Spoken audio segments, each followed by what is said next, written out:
आलयं करुणालयं नमामि भगवत्पाद शङ्करं लोकशङ्करं सदाशिवसमारम्भां शङ्कराचार्यमध्यमाम् अस्मदाचार्यपर्यन्तां वन्दे गुरुपरम्पराम् वसुदेवसुतं देवं कंसचाणूरमर्दनं देवकी परमानन्दं कृष्णं वन्दे जगद्गुरुम्.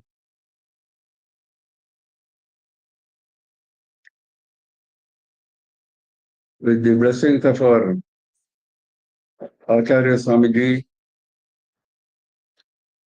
we have been trying to understand the main message of Srimad Bhagavad Gita.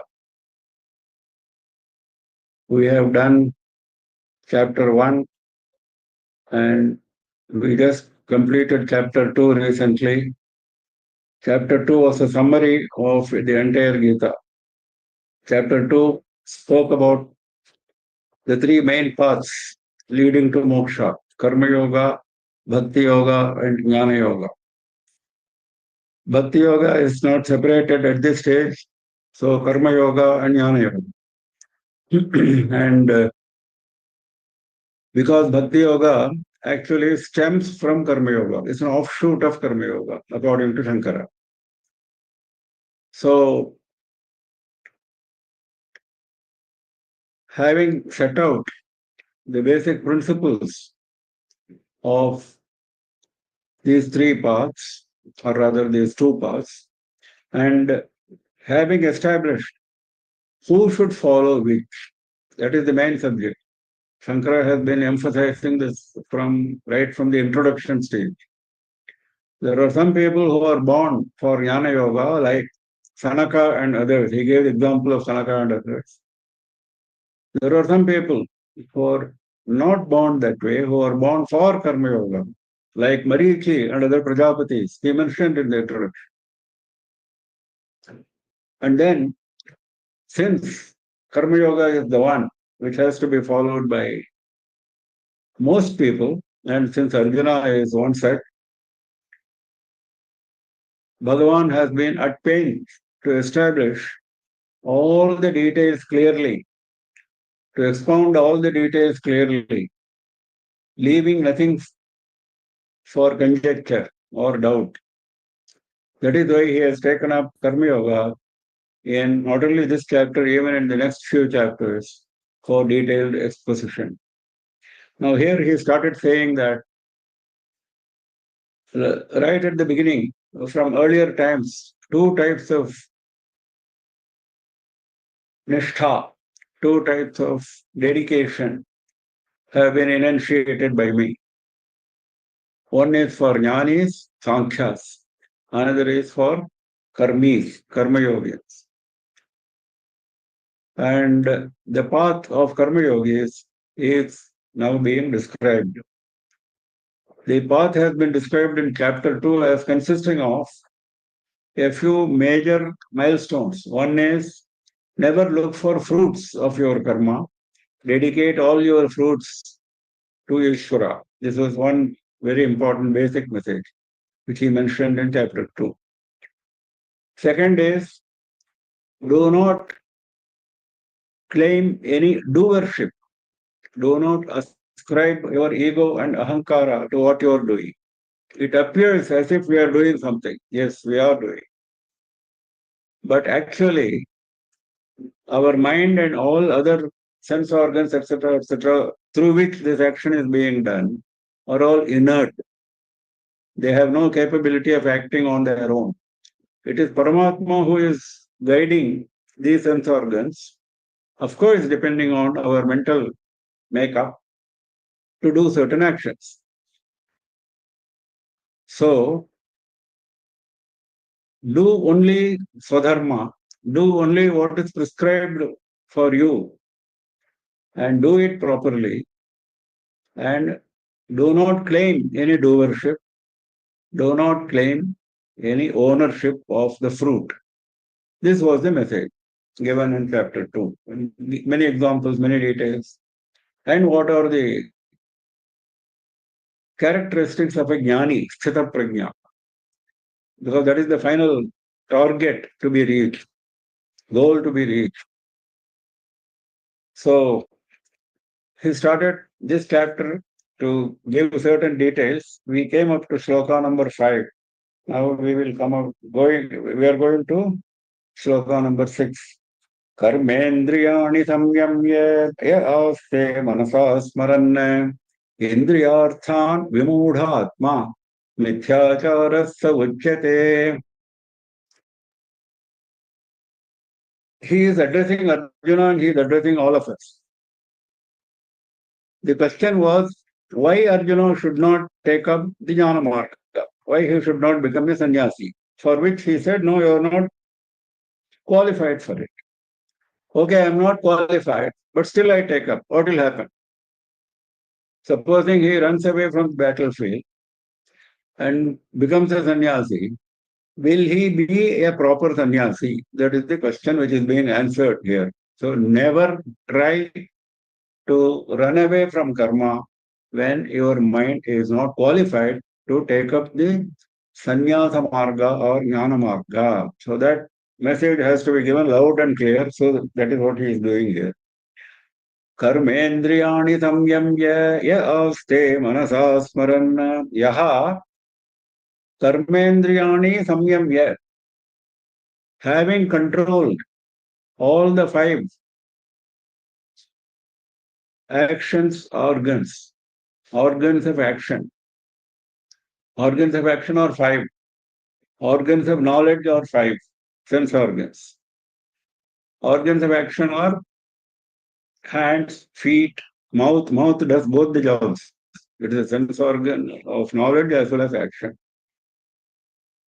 When it used for tasting, it becomes a knowledge organ. When it is used for speaking, it becomes an action organ. And the generative organ and the organ of excretion, these are the 5 karmendriyas. So he says you have brought all of them under control, no doubt about that.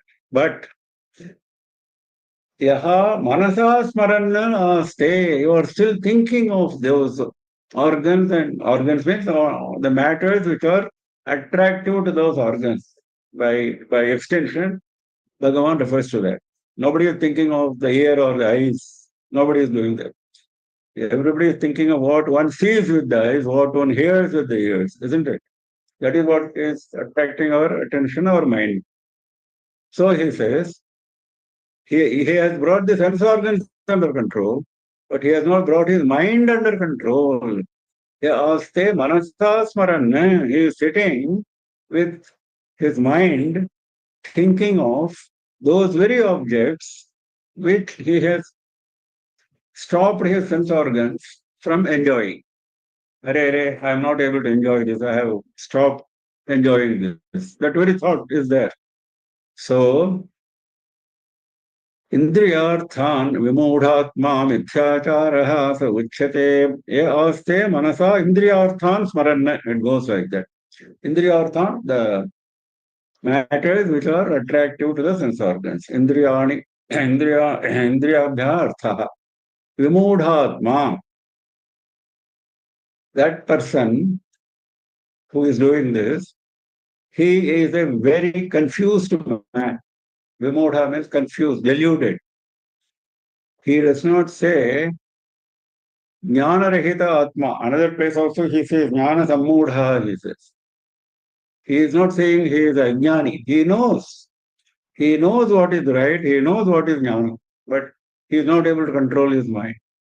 So that is why he says Vimudha Atma. His mind is not under his control. His mind is always under confusion, delusion. It wanders here and there. If he does that, Saha mithyacharaha uchyate. He is called a man of false conduct, a hypocrite, a person who shows to the outside world that he has left everything. He is a sannyasi, but he is not mentally a sannyasi, he has mentally left nothing. This is what will happen to Arjuna if he runs to the forest. If he runs away from the battlefield. This is the main issue, which he has now spoken in clear terms. This was there. This message was there. Then you say, you are not qualified, but now it has been made clear. So one should never attempt to drop one's karmas. This is the main basic lesson which is being taught repeatedly in Gita. Never run away from your karma. Do your karma properly, but do not claim ownership of the fruit, etc. So here he says clearly that if you run away and if your mind is still occupied in those very sense objects which you have stopped your sense organs from enjoying, then you are a hypocrite. Because if you are a real aspirant for jnana, you may not be jnani, but you are a real qualified aspirant for jnana. If you are a qualified man to travel on the jnana marga, you will at least try to control your mind, keep controlling your mind. But here you have left your mind to wander wherever it goes. So once you allow mind, the next will be the spoken word. The next will be the action by the hand and other organs of action. These things follow. This is common knowledge.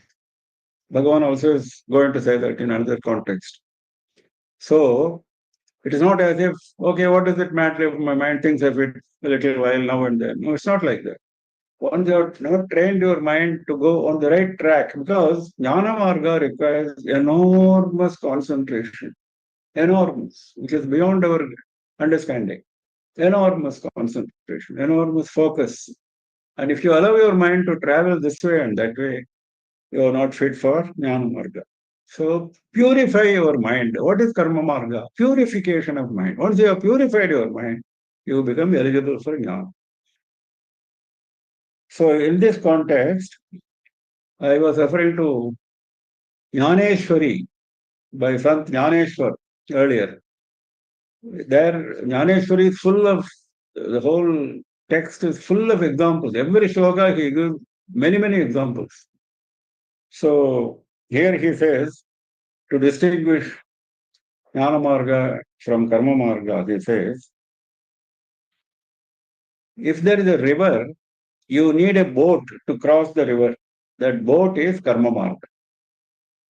This Jnani has already reached the shore, he doesn't need the boat. But you have not reached the shore, you are still in the ocean. That means you are mentally attached to samsara, the ocean of samsara. So the boat of karma is required for you. This is one example. Another example he gives is, if there is a fruit at the top of a tree, a bird goes, in one go, it goes right at the fruit and picks it up. But a man has to climb the tree and then pick up the fruit. He has to make the effort. So he is karma yogi. He cannot go and directly have a go at the fruit like the bird does. Bird is like a jnana marga. The man is like a karma margi. So these are some of the examples which he used.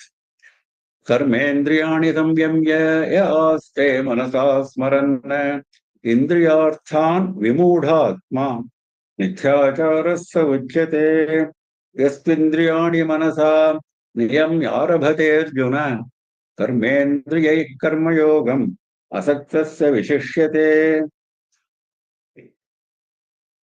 On the other hand, if you are in karma marga, then if you really make an effort to control not only the sense organs, but you are also controlling your mind. That's what he says. Hey Arjuna, yes, tu. Yes, tu means tu is on the other hand. We are talking about not the mithyachari, not the hypocrite, a real aspirant.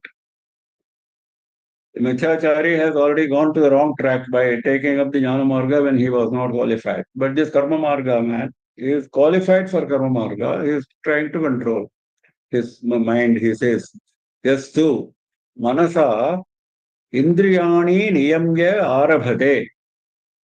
He controls the sense organs through his mind. And then he makes the beginning, arabhate. He makes the beginning.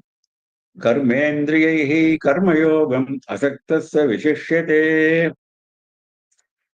Now, he commences the Karma Yoga with no attachment, asaktaha. That is very important.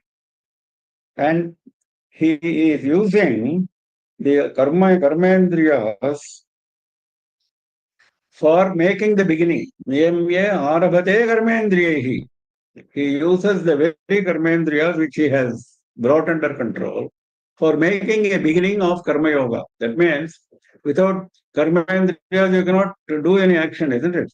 All actions are done with using karmendriyas. So as long as you are in the karma marga path, you cannot say, I will never use my hands and feet. No, that is what he is saying now. So you are still using those very karmendriyas, which you have tried to niyamye, which you have tried to bring under control through your mind, but you are using them in a regular, planned, disciplined manner.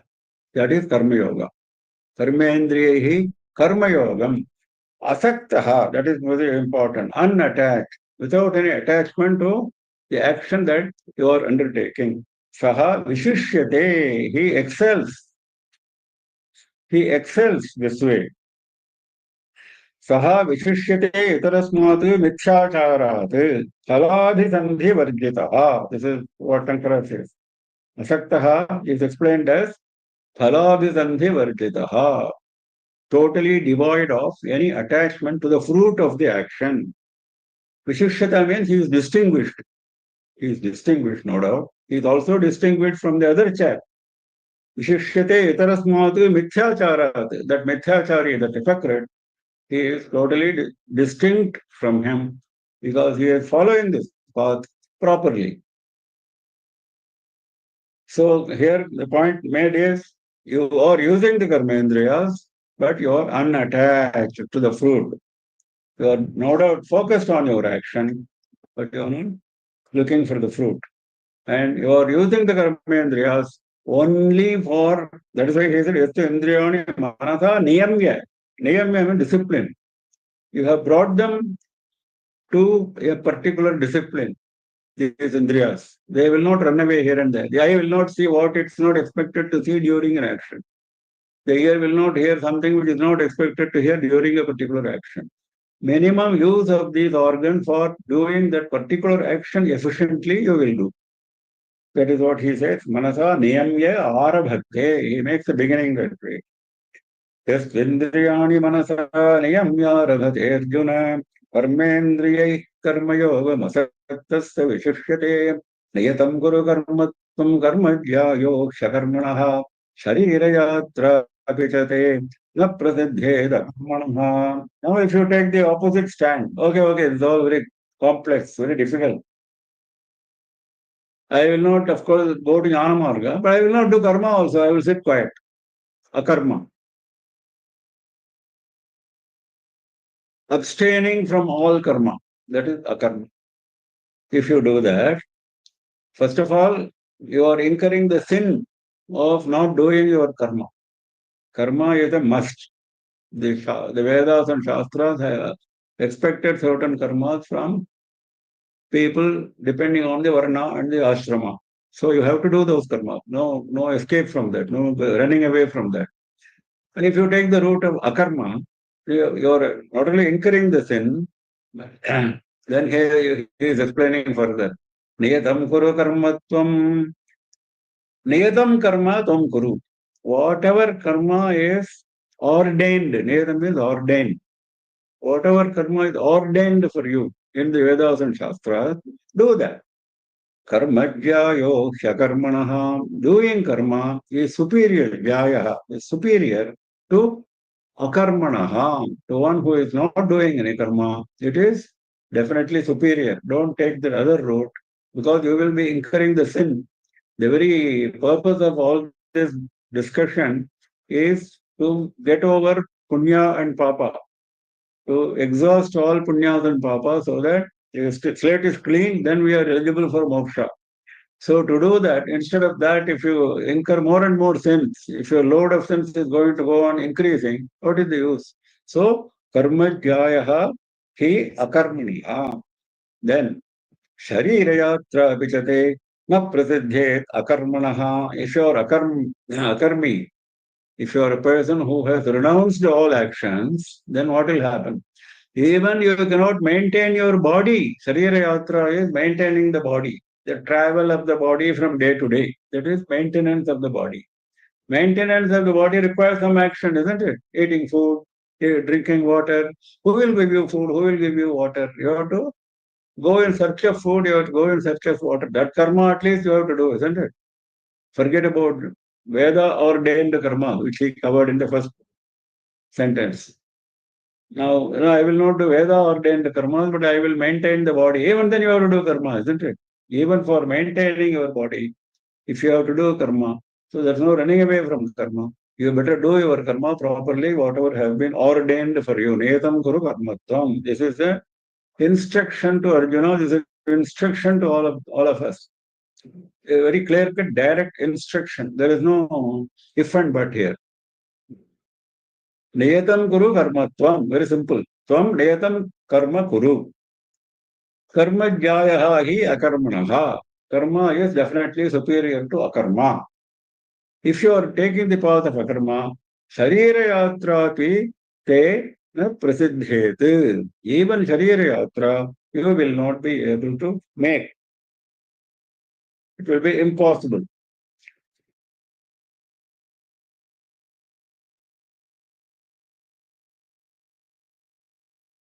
नियतं कुरु कर्मत्वं कर्मज्ञायोक्ष्यकर्मणः शरीरयात्रापि च ते न प्रतिद्धेद कर्मणः यज्ञार्थात् कर्मणोऽन्यत्र लोकोऽयं कर्मबन्धनः तदर्थं कर्म कौन्तेय मुक्तसङ्गः समाचर.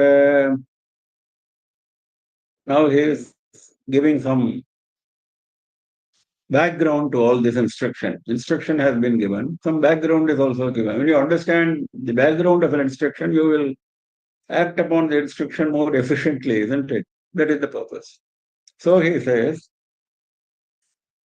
I told you to do karma, don't go to the path of akarmi. Why?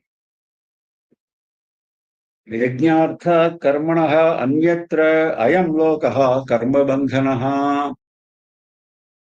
Ayam lokaha, this world, karma bandhanaha, is having the bondage of karma, is bound by karma.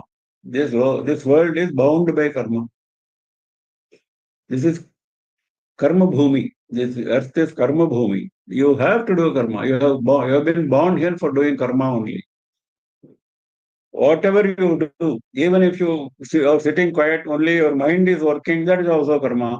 For that also you will have a fruit, either punya or papa. If you are doing something with your hand, that is also karma. If you are speaking something with your mouth, that is also karma. So anything you do will result in a bondage. No escape from that. Ayam lokaha karma bandhanaha. There is only one exception. Because if there is no exception, if all karmas are going to result in punya and papa, we will never make any advancement, isn't it? So that exception is mentioned here. Yajnarthate karmanaha anyatra. Other than the karma which is meant as a yajna. What is yajna? Yajna, of course, is what we commonly understand as yajnas prescribed in Vedas. Somayaga, Paundrika Yaga, so many yagas which are being performed. These are also yajnas. Daily which we are performing, Brahma Yajna. That is also yajna. It is also called yajna, isn't it? Brahma Yajna. So there are many yajnas which are prescribed in Vedas which we are supposed to be doing. But here, since this is general statement, what Shankara is beautifully explaining, Yajno vai Vishnuhu iti shrutehi yajnaha Ishvaraha, he says. Veda says Yajno vai Vishnuhu. So yajna means Ishvara. Iti shrutehi yajnaha Ishvaraha. Tadartham yat kriyate tatu yajnartham karma. So whatever karma you do for the sake of Ishvara, that can be treated as yajna in this context. In the next shloka, this is not the interpretation. In this shloka, this is the interpretation. In this shloka, the interpretation is, when you say yajnarthate karmanaha anyatra, other than karma dedicated to a yajna, dedicated to Ishvara. That means you dedicate all your karmas. Don't worry about those yajnas and Brahma yajna, etc., which the Veda talks about. Even mundane karmas, worldly karmas which you are doing for maintaining your body, your family, normal worldly matters. Even those karmas, if you dedicate to Ishvara, that is yajna, according to the interpretation here. So then you will not have the karma bondage. This is to explain that never claim ownership of your karma. Don't claim doership of the karmas. All karmas are done by Ishvara. I am only an instrument. And I dedicate the karma to Ishvara along with the fruit. If you do that, then karma bandhana will not happen. So that he has mentioned it earlier, but here he is emphasizing that. Tadartham karma kaunteya mukta sangha samachara tadartham, for the sake of Ishvara. He kaunteya mukta sangha karma samachara, like he said asaktaha earlier, same meaning, mukta sangha, without any attachment, free from sangha, free from attachment to the karma as well as the fruit. I may not worry about the fruit, but I like the karma very much. I am very much attached to the karma. I must do it repeatedly, 10 times. But I must do it only once. Because I keep on doing 10 times. That is also not correct. That is attachment to karma. Because the time which I am spending in the remaining 9 times which I have done that karma should have been spent on meditation on Bhagavan, isn't it? If I have spare time, I should spend that time for my adhyatmic pursuit, if I have free time. Not because I like a particular karma. I like walking on the road, but I'm not doing anything wrong. I keep on walking. That is not correct, isn't it?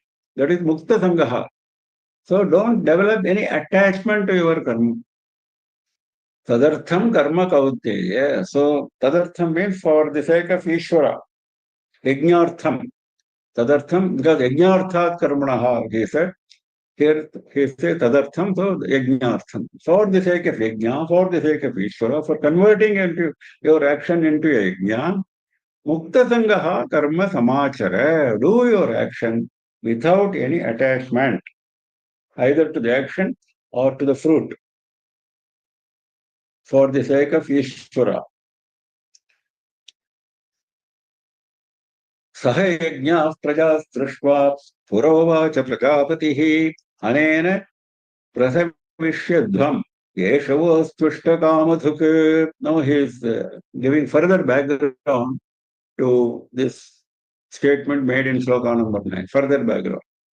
Pura, in earlier times, when Srishti started, when creation of this world started, Prajapati, Brahma, Prajaha Sahayajnaha Srishtva Uvacha. He created all the prajas, all the human beings. Actually, praja, not only human beings, all the occupants of the created world, but here in this context, we should take it as human beings. So, he created all the human beings, Sahayajnaha, along with Yajna. When he created the human beings, he also created Yajna. Because Veda is Yasya Vishwasitam Veda. That is what Veda says. Bhagavan's breath, life breath is Veda. He is breathing Vedas. So that is why Veda has got so much importance. And Vedas are full of yajnas. Karmakanda of Vedas, full of yajnas. So he says, when he is, because the very creation is on the basis of Omkara, based on the basis of Vedas. So he created the human beings. At the same time, he created the yajnas through the medium of Vedas. He taught Vedas to those Prajapati, Marichi and others. And then they became experts in Vedas. They became experts in yajnas. So he says, Sahayajnaha Prajaha Srishtva Pura Prajapatihi Uvacha. He told them, he created the human beings, he created the yajnas, and he told those human beings. What he told? Anena prathavishyadvam. Yeshavo spishta kamadhuk. Anena prathavishyadvam. Use these. Use what? Use yajnas. Use these yajnas and multiply. Prasavishyadham, you multiply. Multiply means not just population. Multiply means meet your requirements. Multiply means meet your requirements, because for doing yajna you need so many materials. So from where you will get materials? So if you do yajna, you will get more and more material. Material prosperity will also increase. So you can do more yajnas and you can also increase your prosperity. You can multiply your population also. All that is covered in Prathavishyadham. Yeshavo Spushtakāmadhak. Yeshaha Vaha Vahatu Ishtakāmadhak. To make emphasis. Yeshaha, this means what? This yajna. This yajna, Vaha, for you people, it is Ishtakāmadhak. It is a Kamadhenu. Kamadhuk means Kamadhenu. The cow which gives you desired fruit. Kamadhuk. Ishta Kamadhuk, desired fruit. Whatever you have desired, all that will give, this yajna will give. That is the power of the yajnas, which are mentioned in the Vedas. That is the power. So you must do these yajnas for meeting your worldly requirements, as well as to be able to continue with the yajnas, as well as to be able to multiply in population. सह यज्ञाः प्रजा सृष्ट्वा पुरोवाच प्रजापतिः अनेन प्रसविष्यध्वम् केशवो स्पृष्टकामधुक्. Next. देवान् भावयतानेन ते देवा भावयन्तु वः परस्परं भावयन्तः श्रेयः परमवाप्स्यथ. I am going as per Shankara's interpretation. There are modern interpreters of Gita who will interpret in different ways. I don't want to name any of them. Those interpretations will say, for example, yajna, not just those yajnas which are mentioned in Vedas. Anything you do for public good, anything you do for public good is yajna. Yes, correct. That sense is coming even in Bhagavad Gita in the next few shlokas. That's going to come. Dravya, etc., etc. But we have to go as per the context, isn't it? When Bhagavan uses a particular word in a particular context, we must not dilute that interpretation. So I am strictly following Shankara Bhashya for this. Here, yajna means yajnas as described in Vedas only, because that is how this particular context properly will be explained. Devan bhavayata nena te deva bhavayantu vaha anena devan bhavayata. Now, for devas also, the modern interpreters will give different meanings. Let us not get into that. Clearly, Shankara has interpreted devas as Indradina, Devana Indradina. He has mentioned clearly. Devas like Indras. Anena, with this yajna, bhavayata, you nourish them. Because yajna is the nourishment for Indra and other devas. Unless you perform yajna, unless you give ahuti in the yajna agni, they don't get their nourishment. They may get food. Food is different from nourishment because they look, that is what Shastra says clearly. So all nourishment comes only from the yajna which is performed by humans. So you nourish them, you nourish the devas by performing these yajnas.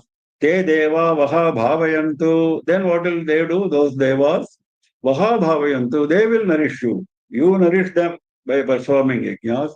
They will nourish you in turn. Parasparam bhavayantaha shreyah paramavapsyatha. Parasparam bhavayantaha. By nourishing each other. You nourish devas through yajnas. They will nourish you by giving your requirement. Requirement means what? Rain and other materials which we get from earth, isn't it? All our requirements are met only through rain and only through what we get from earth, isn't it? Even our minerals we are getting from earth. Who gives those minerals? Devas give. Who gives rainwater? Devas give. That is what he says. Parasparam bhavayanta. So nourishing each other. Param shreyaha avapsyatha. You will attain avapsyatha. You will attain supreme good. Param shreyaha. Not just shreyaha. Param shreyaha. Supreme good. As we said earlier, shreyaha always refers to spiritual advancement. So you will get maximum spiritual advancement if you follow this path. You perform the yajnas and they get nourished. They in turn nourish you by various means. This is mutual nourishment. Parasparam bhavayantaha. Shreyah param avapsyata. Dev devaha bhavayantu vrishtyadina. Shankara makes it clear. Through rain, etc., they will nourish you. Shreyah param moksha lakshanam. He says clearly. What is param shreyaha? Moksha lakshanam. Jnana prapti kramena swargam va. He says. That is, you will advance on the path of jnana, which will eventually lead to moksha. Moksha lakshanam jnana prapti kramena. Well, if you are not interested, if you are interested only in going to Swarga and enjoy the pleasures of Swarga, that also yajna will give. In fact, Veda repeatedly says, do this yajna, you will reach Swarga immediately. Repeatedly, many yajnas say. That is why he is adding here Swargam Va. If you are looking to go to Swarga, you will go. If you are looking for moksha, you will advance on the Jnana Marga. Devan bhavayata nena, bhavayata anena. The Devan bhavayata nena, te deva bhavayantu vaha, parasparam bhavayantaha, treyah paramavapsyatha, ishtan bhogan hivo deva, dasyante yajna bhavitaha, thair dattan apradayebhyo, yo bhunte stena eva saha.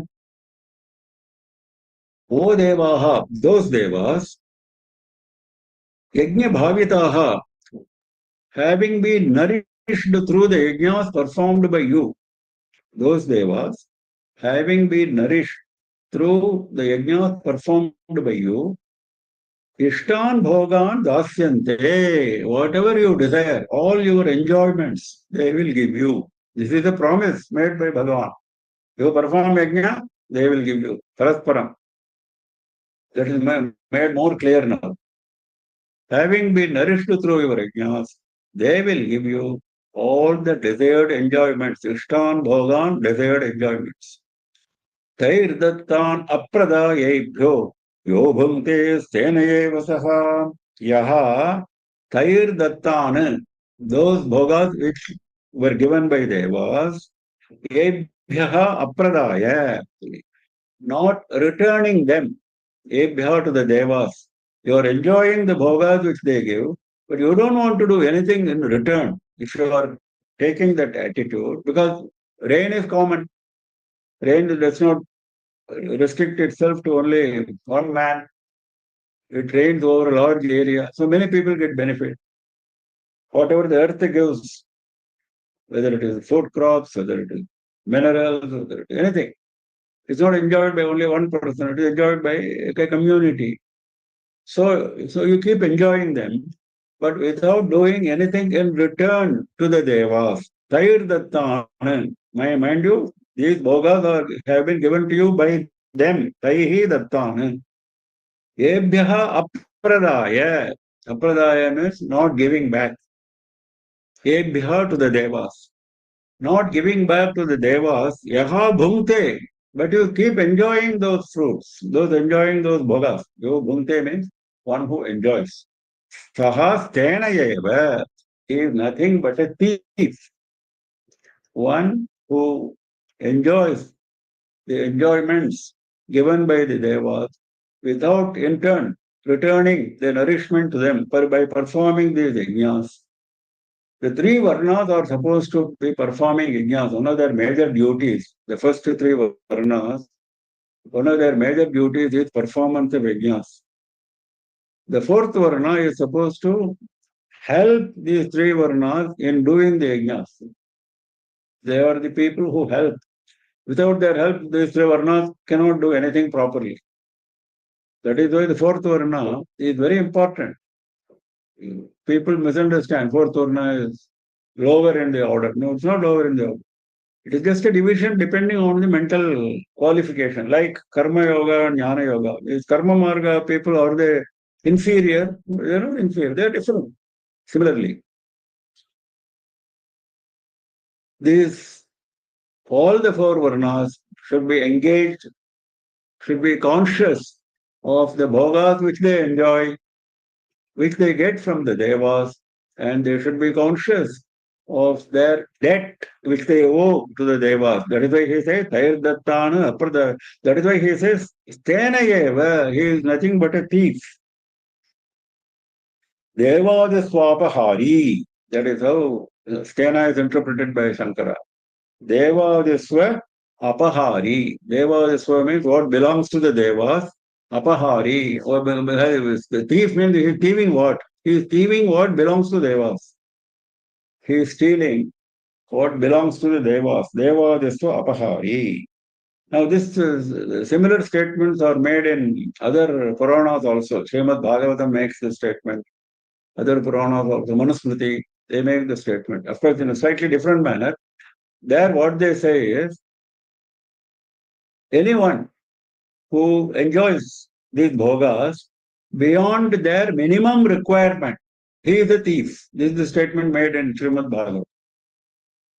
A person who enjoys these bhogas given by devas beyond their minimum requirement, this is something which we can easily understand in our present consumerist culture. You can easily understand that, how we have become consumer culture oriented.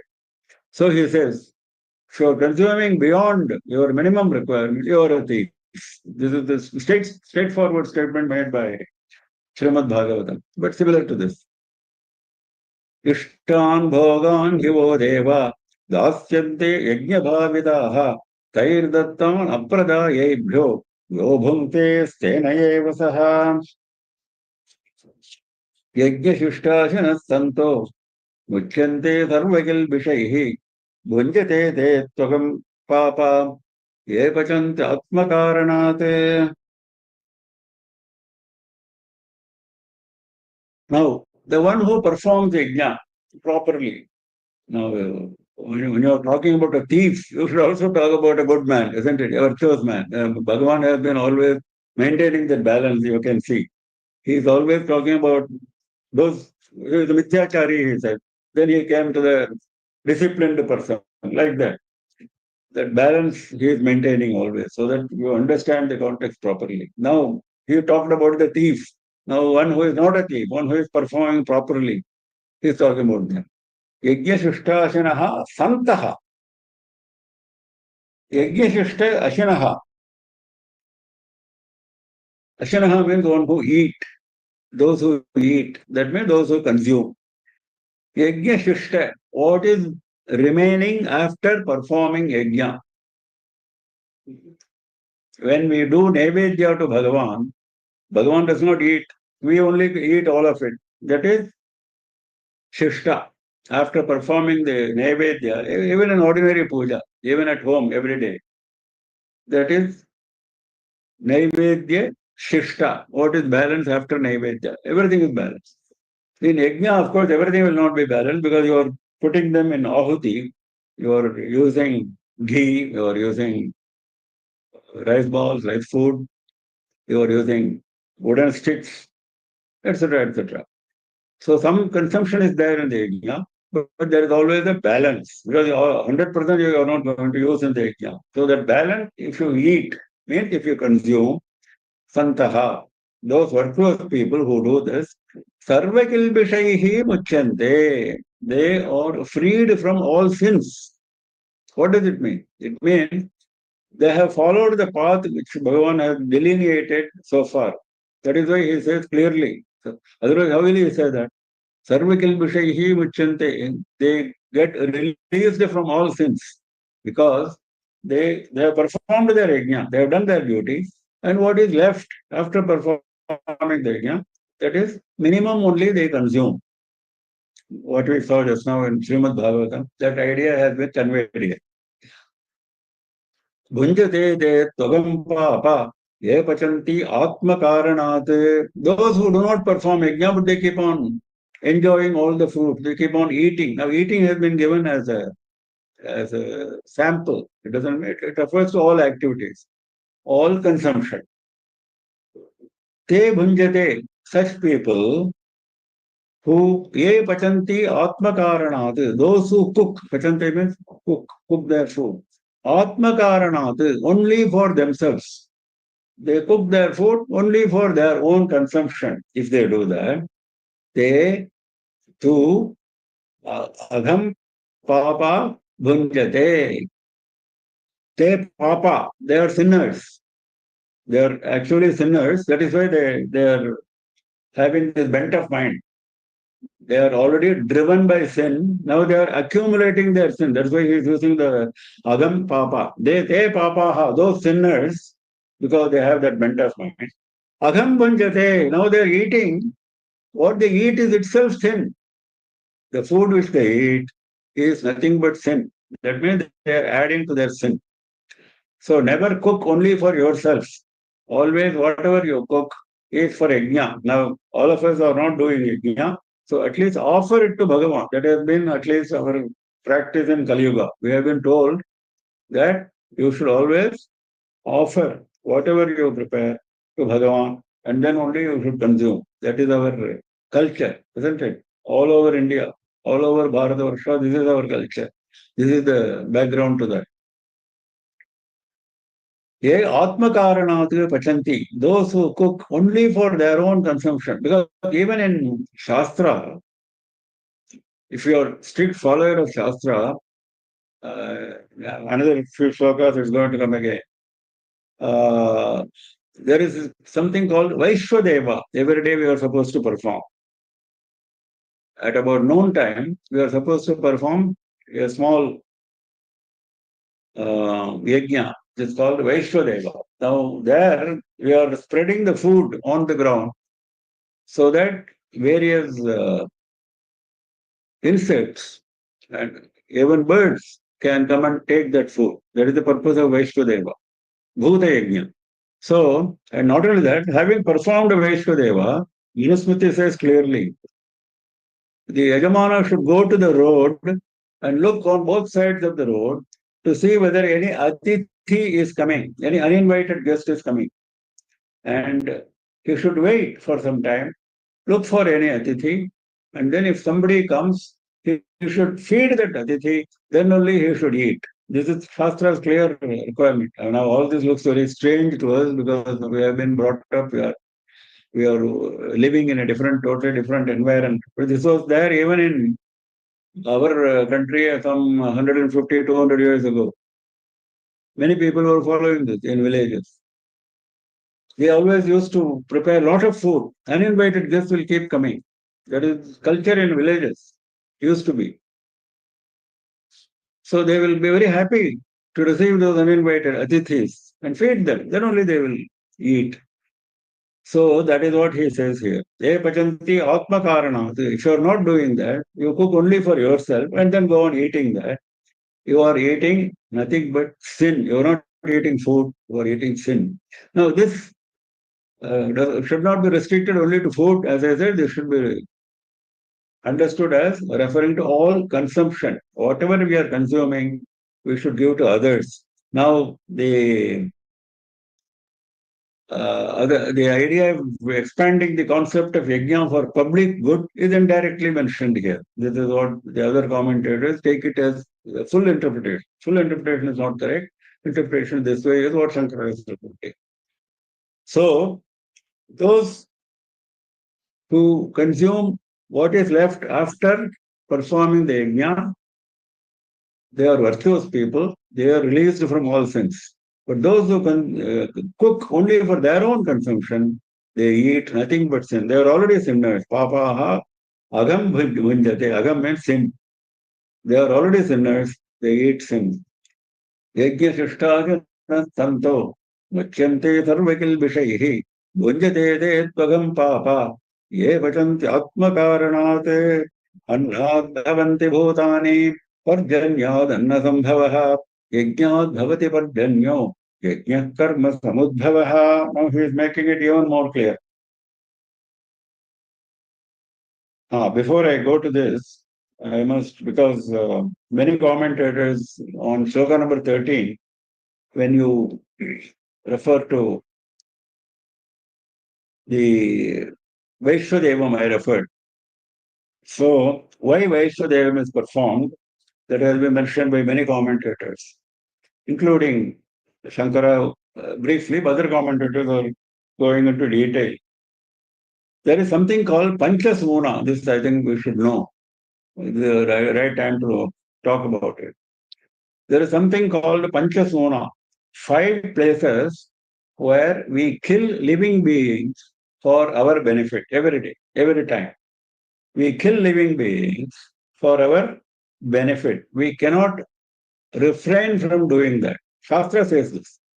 So, to get away from the sin of killing those living beings, you should perform Vaishwadeva. This is the logic behind Vaishwadeva. Panchasoonagrihasthasya chullipeshanvyapaskarah kandani chodakumbhasya badhyate yastu vahayan. This is what Manusmriti says, and similarly there are other shastras. Panchasona grihasthasya. For a grihastha, there are 5 places where he is killing living beings. What are those 5?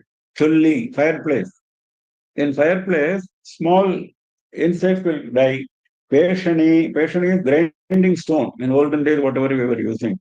So there, invisible living being will die.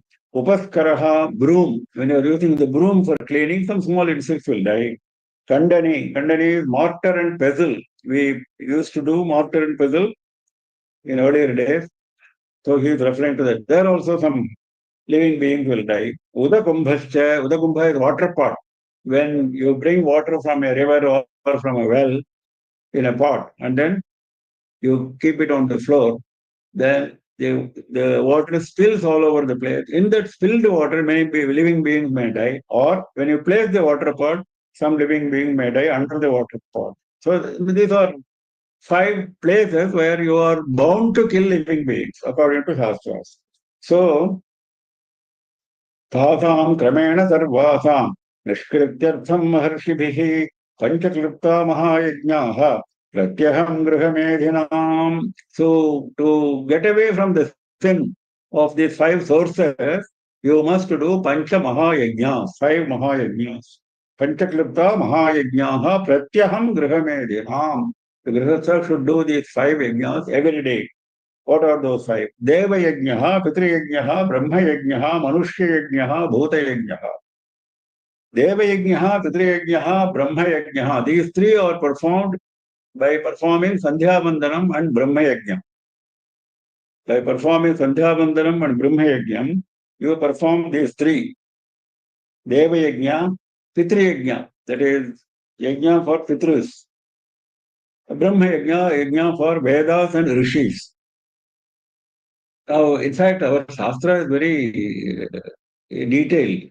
Even the very act of bathing, even the very act of squeezing your clothes after bath, there are procedures for that. So, even in those acts, you are redeeming Pitrus. There are mantras to be chanted, there are procedures to be followed. That is what Pitri Yajna is. Then, Manushya Yajnaha, Bhuta Yajnaha.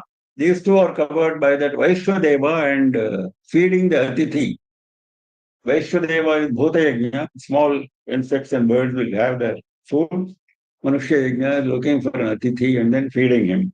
So if you do these 5, those 5 sins which you have committed, you will get released. This is what he says. Now that is what he referred to in the shloka number 13. Bhunjate tvagam papa ye pachanti atmakarana. Because if you are cooking for yourself and without doing these yajnas, you are incurring sin, isn't it? That is what he says. Bhunjate tvagam papa. This is one clear explanation of the general statement. Now, he is explaining the mutual dependence of devas and human beings. He said, na parasparam bhavayantaha. Now he is explaining that. अन्नाद् भवन्ति भूतानि पर्जन्यात् अन्नसम्भवः यज्ञात् भवति पर्जन्यः यज्ञः कर्म समुद्भवः. We will go from the last, then it will be easy to understand. Yajnah karma samuddhavah. He said, you do yajna. Yajna is full of karmas, isn't it? Karma samuddhavah.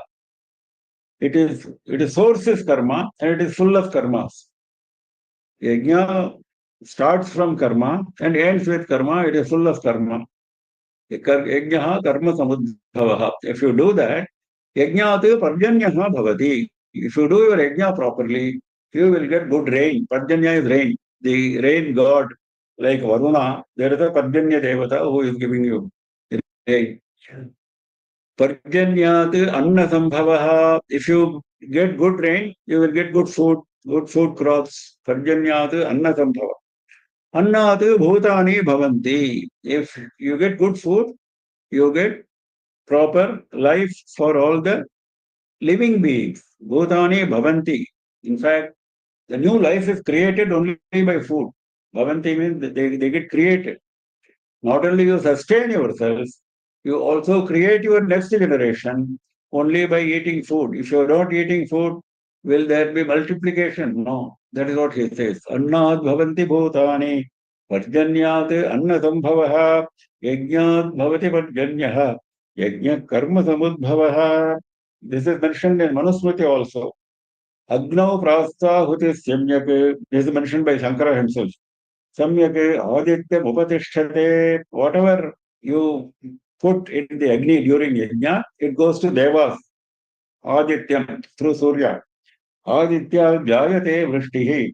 Vrishterannam tatah prajaha. Adityatu jayate vrishtihi. From Aditya, Surya and other Devas, vrishtihi jayate. Rainfall happens. Vrishtehe annam. From rainfall you get food. Tataha prajaha. From food you get the expansion of the human species. And yajna has been interpreted in this sloka by Shankara, apurvam. Yajna apurvam, he says. What it means? It means something which you cannot see with your eyes. Yajna apurvam, he says. Apurvam means something which you cannot explain by normal understanding acquired through sense organs. Cause and effect, you can see, isn't it? All our life is full of causes and effects. I will do this, I will achieve this, isn't it? The result is clear when we start that. It's another matter that you are not looking for the result, but that's another matter.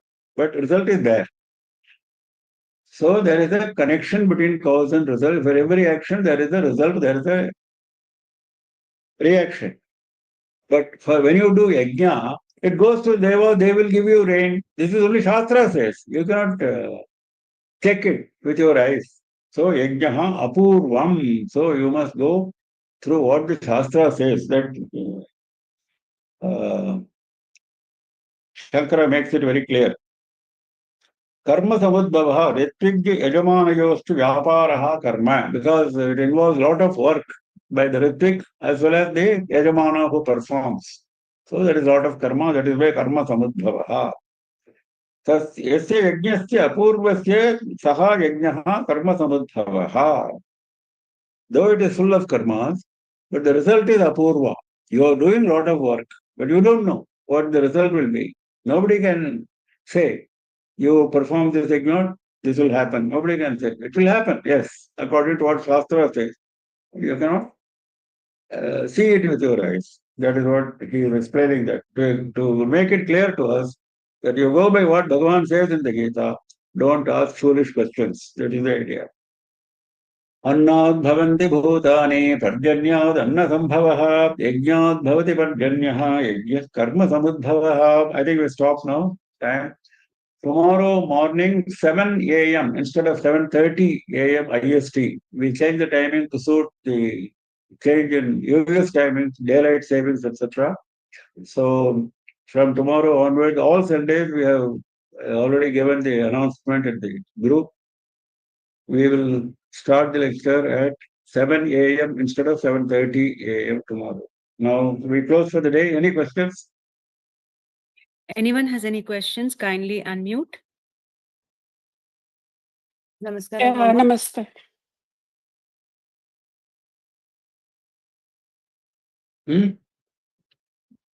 Somebody ahead, said friends. something? Yeah, I think someone else was also saying. So I'll go ahead with my question. Mama, you mentioned about some Vaishva Yagna, that is Brahma Yagna, Bhuta Yagna. What is that? Can you explain once again?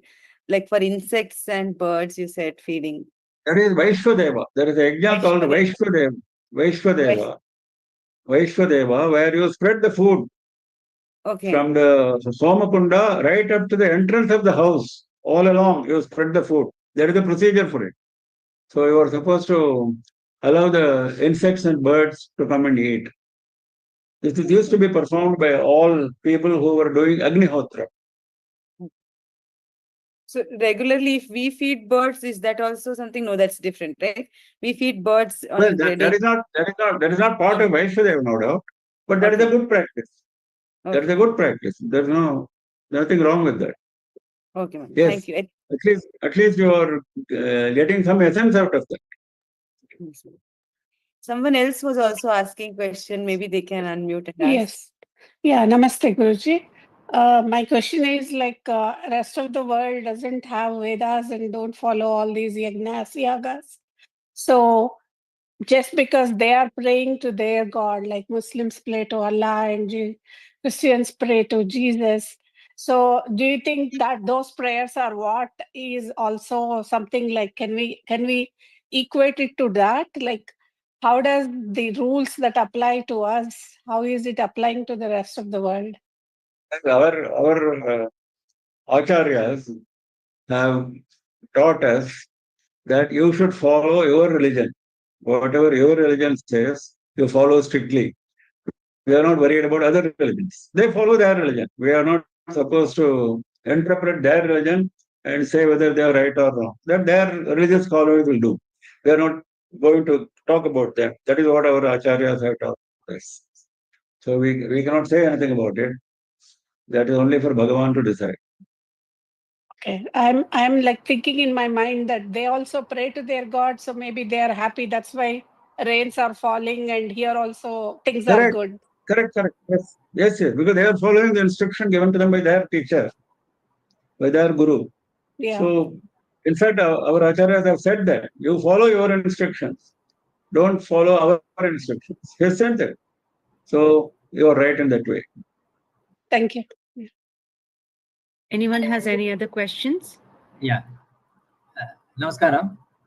You have mentioned about 5 yajnas to be done by grahasthas, of which doing Sandhyavadana and Brahma Yajnam, you said 3 are covered. What are the other 2 which is to be done, yajnas? Bhuta Yajna and Manusha Yajna, that will be covered only by feeding Atithis, Manusha Yajna, and Bhuta Yajna by doing the Vaishvadeva, like the other Rajani asked about feeding the birds, etc. You can do that as a substitute for Vaishvadeva. Okay. Second question is for the organizers. We are not able to, log on with the same this one on Sundays. Saturdays we are able to log on. We are able to participate. On Sundays, we are posting the Sunday link separately. After today's, now I will be posting tomorrow's link. If I post them together, you'll get confused. So usually Saturday lecture link is separate, Sunday lecture link is separate. We don't use the same link. I think there are only 2 links, one for Saturday, another for Sunday. So far, I think they have the links have been unchanged so far. So if you whatever link you have followed last Sunday, you can follow the same next Sunday. In the flyer they given only Saturdays this one. Sundays this one has not been mentioned. That was only for the beginning. Don't follow that was only for the first session. Yeah, correct. Okay, thank you. Okay, so we close for the day. Namah Parvati Pataye Hara Hara Mahadeva Sarvatra Govinda Nama Sankirtanam Govinda Govinda Shri Mahatripura Sundaryai Jaya Jaya. Thank you everyone for joining. We'll